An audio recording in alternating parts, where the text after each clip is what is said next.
সঙ্গীত মাফিয়া তাপস কেবল গান বাংলা চ্যানেল দখল করে ক্ষান্ত হননি, বরং অবৈধভাবে মালিকও বনে গেছেন পেশি আর অর্থের প্রভাবে। ক্রমেই গান বাংলাকে পরিণত করেছিলেন হেরেমে। বিদেশি ক্রু, সঙ্গীত শিল্পী, সুরকার এনে সরকারি টাকায় কনসার্টের আয়োজনের ধুয়ো তুলে পকেটে ভরেছেন শত শত কোটি টাকা। আদিত্য মামুনের রিপোর্ট।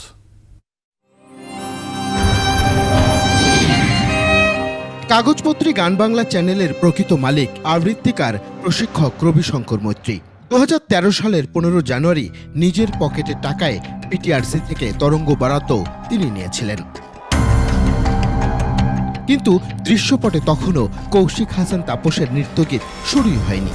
রাতারাতি তাপসের আগমনে বদলে যায় মালিকানাও। মন্ত্রণালয়ের সচিব ছিলেন হেদায়েত আল মামুন। তার পরামর্শে আমরা যাই নূর আলীর কাছে। তিনি আমাদেরকে এই কৌশিক হোসেন তাপসের সঙ্গে পরিচয় করিয়ে দেন।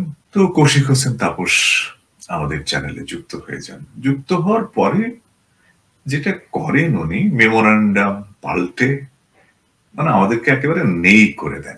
একমাত্র ওয়ালটন এসি দিচ্ছে 1 বছরের রিপ্লেসমেন্ট গ্যারান্টি।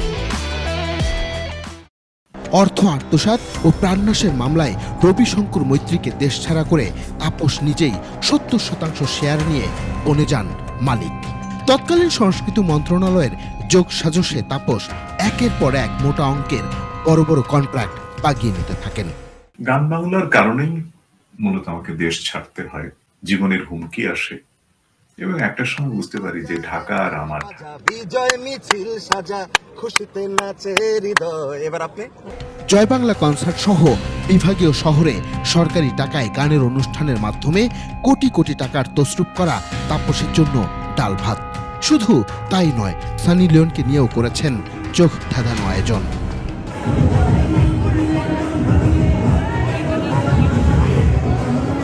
সঙ্গীত বিনিময়ের নামে বিদেশি যন্ত্রী, শিল্পী, সুরকারদের বরাদ্দ অর্থ লোপাট করেছেন তাপস।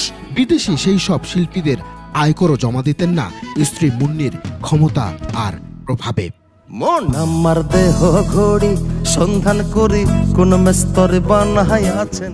তাপস মুন্নি দম্পতির ইশারায় গান বাংলা রীতিমতো পরিণত হয় হেরেমে। দেশের প্রায় সব তারকাদের যাতায়াত ছিল সেখানে। নানা কেলেঙ্কারিতেও তাপস ছিলেন অনবদ্য। নায়িকা বুবলিকে ঘিরে প্রেমের গুঞ্জনের আগুনে ঘি ঢালেন স্বয়ং স্ত্রী মুন্নি। এত অন্যায়, এত অনিয়ম, এত অনাচারের পর বৈষম্য বিরোধী ছাত্র জনতার গণ আন্দোলনের একেবারে শেষ দিকে ডিগবাজি দিয়ে ফেসবুকে লাল ব্যানার লাগিয়ে হঠাৎ সরকার বিরোধী অবস্থান নেন তিনি। অভিযোগ আছে 5 আগস্টের আগের সন্ধ্যায় গান বাংলায় হামলা করিয়ে সহানুভূতি পাওয়ার ব্যর্থ চেষ্টাও করেন তিনি। তাতে অবশ্য কাজের কাজ হয়নি।